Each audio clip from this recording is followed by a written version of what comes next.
Meu nome é Jerry e estou aqui para continuarmos as nossas aulas de História. 2021 já começou e é inquietante imaginarmos as surpresas que nos aguardam este ano.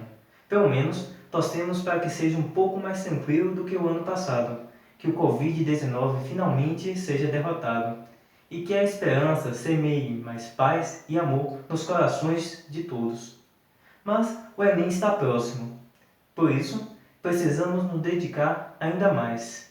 Então, não deixe nada para depois. Procure os professores para revisar e sanar suas dúvidas. Dedique-se, estude bastante. Assim, nesta aula, vamos revisar um pouco da Idade Moderna para compreendermos como ocorreu o processo de colonização das Américas, principalmente aqui no Brasil, e como tudo isso influenciou os movimentos revolucionários que irão mudar o mundo como nunca antes.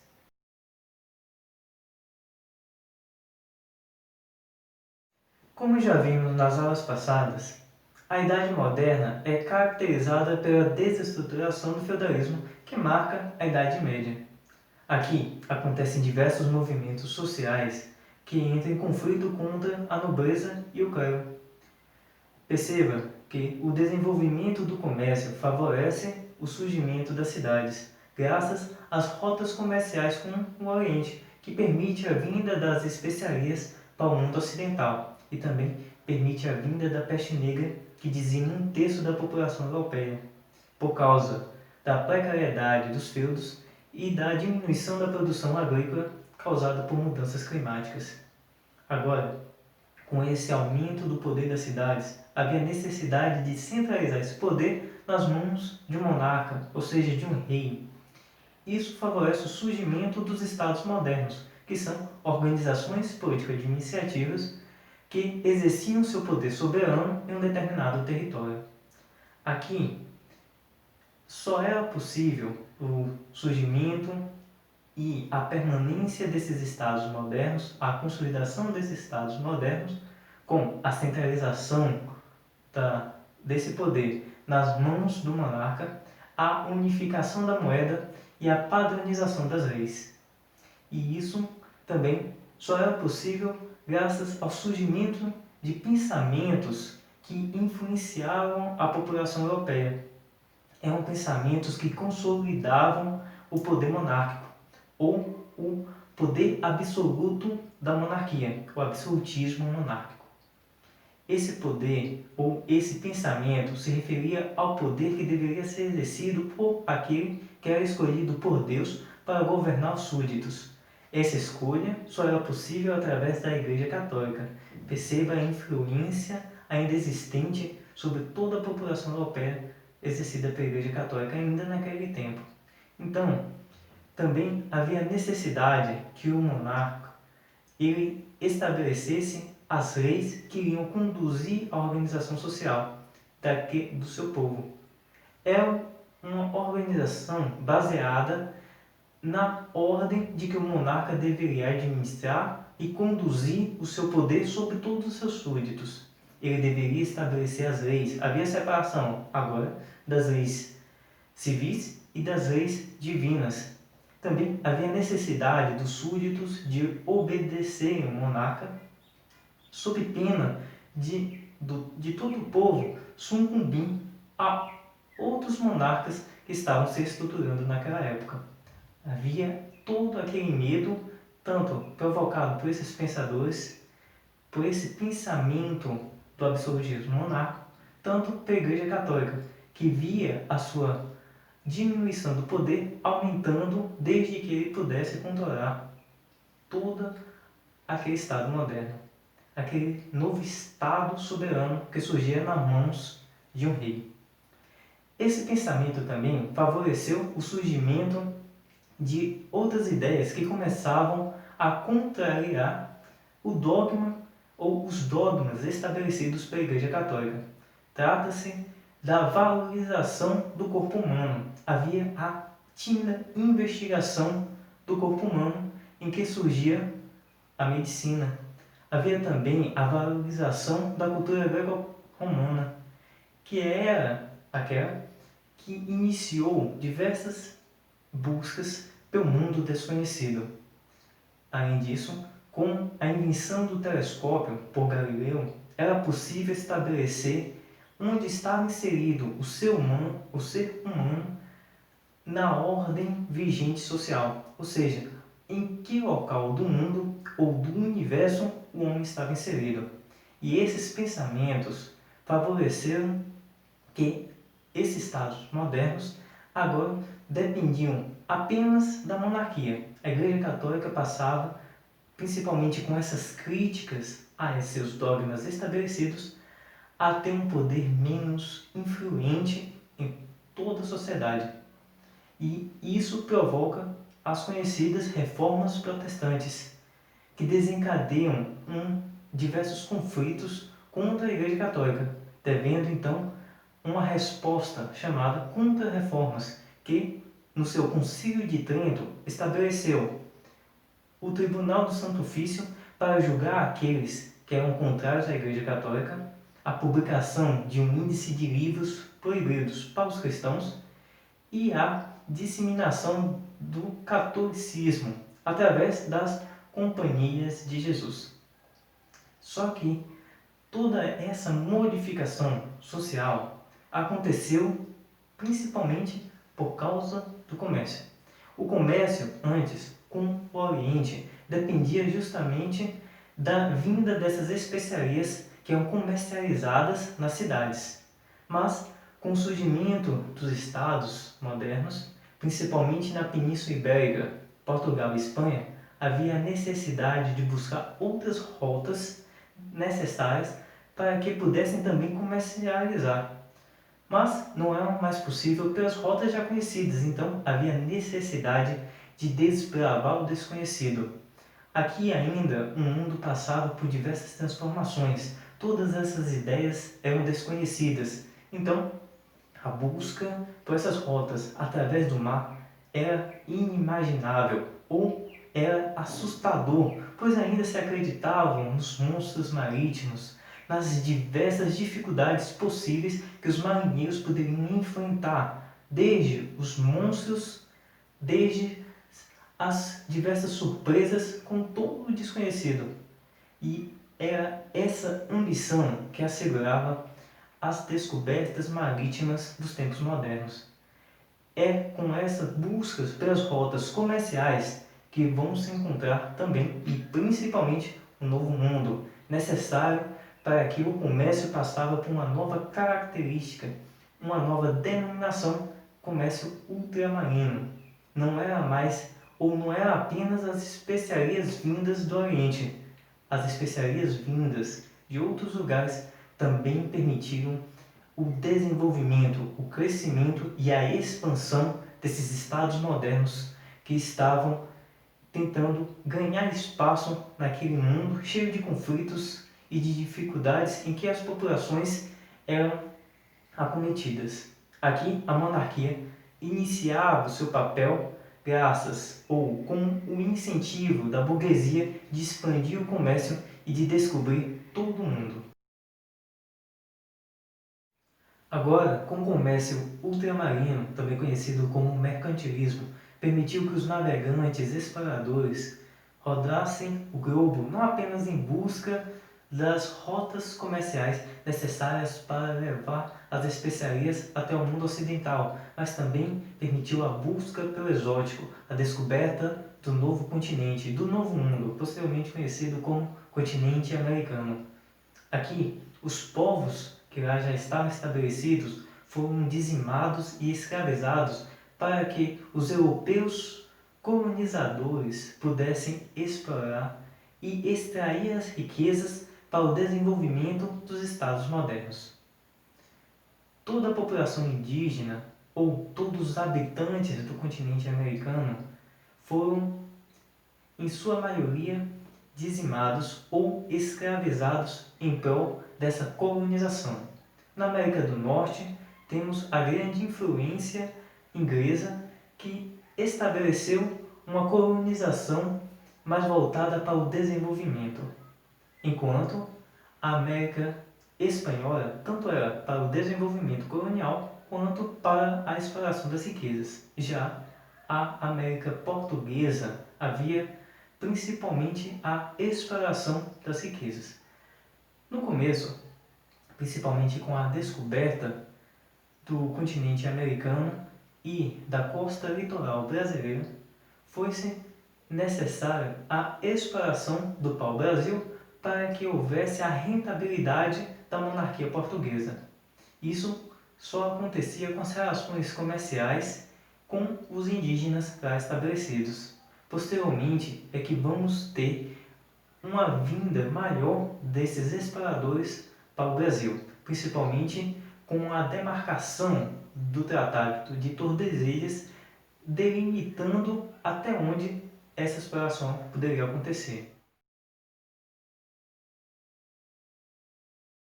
Para a consolidação da colonização portuguesa no território brasileiro, foi necessário a implementação do sistema de capitanias hereditárias, em que o rei, através da carta de doação, determinava aqueles que poderiam explorar o território. Contudo, houve a comprovada ineficácia desse sistema, devido às dificuldades de exploração. Então, foi-se necessário o estabelecimento do governo geral, em que, com a vinda de diversos portugueses para o Brasil, foi possível o estabelecimento do governo português no território, principalmente com a construção da cidade de Salvador.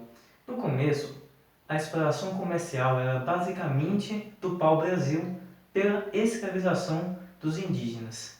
Os indígenas que, por vezes, também eram catequizados pelos jesuítas. Mas essa exploração, com o surgimento das primeiras cidades, deu lugar à necessidade da produção agrícola. Então, o plantio da cana-de-açúcar se tornou um grande destaque comercial na colônia portuguesa. Mas a mão de obra indígena não é o suficiente para manter ou para ampliar esse plantio, sendo necessário, assim como adotado em outras colônias espanholas, a vinda de grande quantidade de escravos africanos para o Brasil. Essa diáspora africana de escravos africanos trouxe o que era necessário para o aumento desse plantio. Os africanos não apenas foram desumanizados, como também foram tratados de objetos necessários para que, tanto no campo quanto nas cidades, houvesse o desenvolvimento da cultura implementada pelos europeus. Mas, com o aumento desses plantios, havia ainda a necessidade de exploração territorial, que começou com a ida, principalmente do gado, para o interior do Brasil através das margens dos rios. Com a busca desse campo para o plantio e a exploração do gado, foi se encontrando uma nova forma comercial para que a colônia portuguesa pudesse se desenvolver cada vez mais. O principal aumento comercial, o principal interesse português no Brasil, havia também, como foi-se descoberto nas colônias espanholas, a riqueza de pedras preciosas. Houve aqui também, agora de forma muito mais intensa, a busca por essas pedras preciosas no território brasileiro. Com a mineração, houve não apenas o desenvolvimento e o crescimento das cidades, como também o fortalecimento da importância da colônia portuguesa do Brasil para o mundo europeu. Agora, aqui com essa mineração, o desenvolvimento colonial era principalmente impulsionado pelos bandeirantes, que exploravam e ampliavam o território português em busca dessas pedras preciosas e também em busca daqueles que poderiam servir de mão de obra, tanto na mineração quanto no plantio da cana-de-açúcar ou na criação de gado. Tratava-se de indígenas e escravos fugidos. É aqui que vamos encontrar os quilombos, em que muitos escravos, devido às suas precárias condições, suas desumanas condições de trabalho, eles fugiam e tentavam encontrar um refúgio. O principal que conhecemos é o Quilombo dos Palmares, em que o Zumbi ele tentou defender, mas com o avanço dos bandeirantes foi impossível manter esses quilombos. Alguns ainda se mantiveram até hoje, nós temos esse registro, essa nossa importância que deve ser dada à cultura que se preservou ao longo do tempo. Mas tudo isso se perpassa pela exploração e aumento do território brasileiro naquela época. Foi-se importante porque antes, quando o território era determinado pelo Tratado de Tordesilhas, agora era com o Tratado de Madrid de 1750 que o novo limite territorial português era estabelecido tanto por Portugal quanto pela Espanha.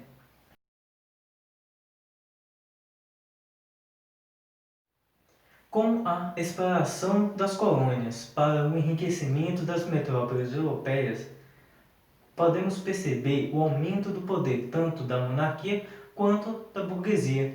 Começam a ocorrer nesse momento movimentos sociais quando as riquezas não são mais destinadas apenas aos reis, mas também passam a ser distribuídas entre a burguesia responsável pelo comércio europeu. Agora, aqui esses movimentos sociais começam a ser muito mais agressivos quando a monarquia não atende mais aos anseios populares, que são liderados pela burguesia.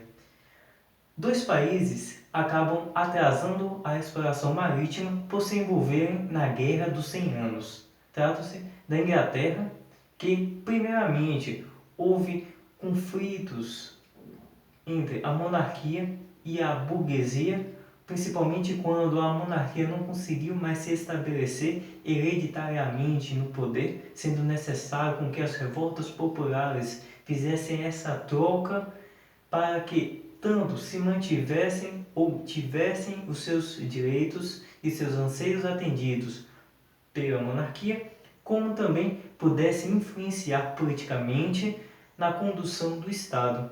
Mas, posteriormente, essas revoltas da Inglaterra vão proporcionar o aumento e o fortalecimento tanto da frota naval quanto do comércio. Mas esse desenvolvimento inglês proporciona não apenas a utilização comercial para o fortalecimento do Estado, como também o desenvolvimento industrial. Passamos por uma nova era do comércio, em que tanto o carvão como as máquinas passam a ser utilizadas para o aumento da produção comercial vinda não apenas de produtos extraídos das colônias, mas que são processados na metrópole e são distribuídos e mais valorizados no comércio europeu. E também vamos ter os franceses, que durante essas reivindicações burguesas que eclodiam e que desejavam mais direitos dessas riquezas, tanto para o seu domínio comercial quanto para o controle das massas, desencadeou revoltas. Aqui, a burguesia e as camadas populares desejam mais acesso às riquezas advindas do comércio. Contudo, o rei, querendo salvaguardar os seus privilégios, aumenta ainda mais os impostos. Assim, a população, que vivia numa precariedade ainda maior, iniciou, juntamente com parte da monarquia e do clero, a Assembleia Nacional Constituinte, que determina uma nova constituição para a França. Mas o rei não cede o seu poder. Assim, a população, incitados pela burguesia, iniciam um movimento revolucionário e tomam a Bastilha, que é uma prisão política aos contrários do regime absolutista monárquico francês, dando início, portanto, à Revolução Francesa. Só que o rei ainda tenta retomar o seu poder.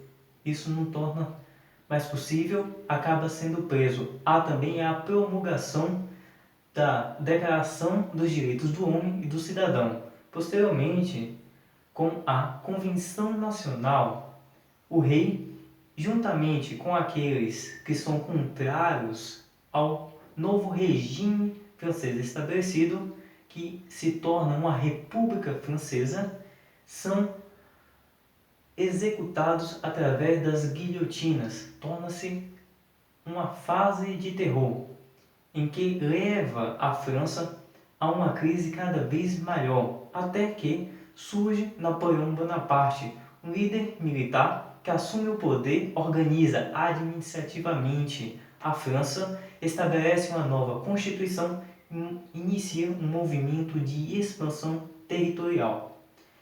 Perceba que esse movimento de Napoleão Bonaparte em busca de poder faz incitar uma revolta de outros países contra ele, mas o seu poder que lidera as classes populares é ainda maior. Sua expansão faz com que, principalmente a corte portuguesa, fuja para o Brasil.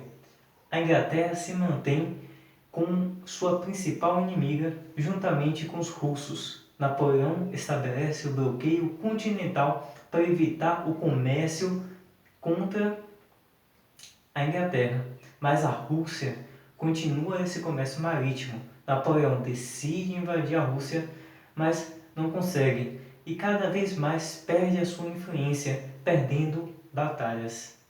Com o tempo, e principalmente após esse período de expansão francesa, percebemos a diminuição da influência política de Napoleão. Com a redução do seu poder, há a sua saída até que a França entra em crises ainda maiores. Napoleão até tenta voltar, mas esse novo regime estabelecido na França, que é republicano, se consolida.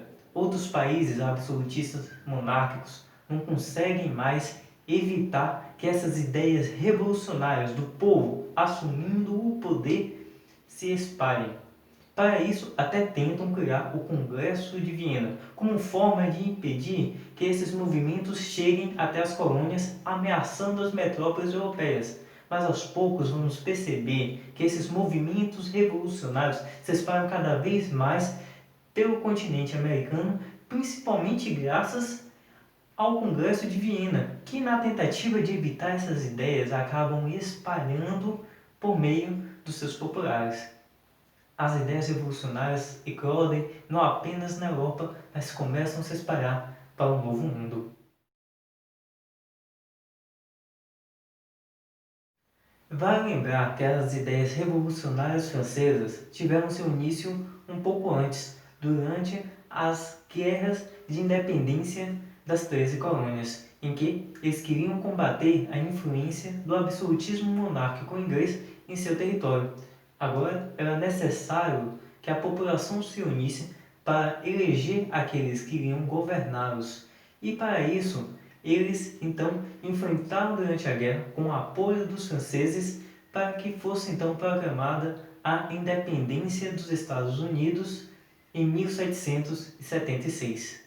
Com agora essas ideias francesas que passaram por um conturbado processo revolucionário, mas que eclodiram na República da França em detrimento da monarquia francesa, passavam agora a influenciar processos de independência no Novo Mundo. Esses processos vão eclodir em movimentos sociais, principalmente porque aqueles que já estavam no território, os indígenas, juntamente com aqueles que nasciam no território, os europeus que agora nasciam lá e se estabeleciam culturalmente, politicamente, religiosamente, estavam querendo a sua independência da metrópole. Mas a colonização espanhola passa por um processo em que há o desenvolvimento da colônia. Parte da exploração é destinada ao enriquecimento local, por isso havia uma maior independência em relação da metrópole espanhola. Durante as guerras de independência, que aos poucos vão conquistando espaço na América Espanhola, torna-se possível conseguir a independência desses territórios. Aqui no Brasil, a história foi um pouco mais diferente devido à grande influência portuguesa em sua colônia. Contudo, podemos perceber três movimentos revolucionários que se destacam: a pernambucana, a mineira e a baiana, que foram iniciados pelas camadas populares. Tinham suas características de independência diferentes, mas não tinham o apoio daqueles que detinham maior poder em seu território e logo foram sufocados. Além disso, com o bloqueio continental de Napoleão e a vinda da família real para o Brasil deixa de ser colônia e passa a ser Reino Unido a Portugal. A vinda da administração e do governo fazem com que haja um maior desenvolvimento do território brasileiro. Salvador deixa de ser capital e passa a ser o Rio de Janeiro. Com a abertura dos portos às nações aliadas, temos um comércio e a vinda da industrialização. O rei estava muito mais próximo dos seus súditos. Com isso, esse desenvolvimento do Brasil faz com que ele se torne um pouco mais independente de Lisboa. Mas, com o fim da era napoleônica, há a necessidade do rei retornar para Portugal. O seu filho, Dom Pedro, permanece no Brasil, mas Portugal queria que o Brasil retornasse a ser colônia. Quando isso não foi possível, houve a necessidade de Dom Pedro dizer que irá ficar no país e também que irá proclamar a independência. Nesse momento, acontecem diversas guerras de independência por todo o território, até que finalmente se consolida no dia 7 de setembro de 1822 a independência do Brasil. Perceba que o mundo passa por transformações sociais desencadeadas pelas ideias revolucionárias francesas e que resultam nas independências da América. Agora, os europeus precisam procurar por novas fontes de riquezas e um mercado para consumir os seus produtos. Os olhos voltam-se para a África, a Ásia e a Oceania.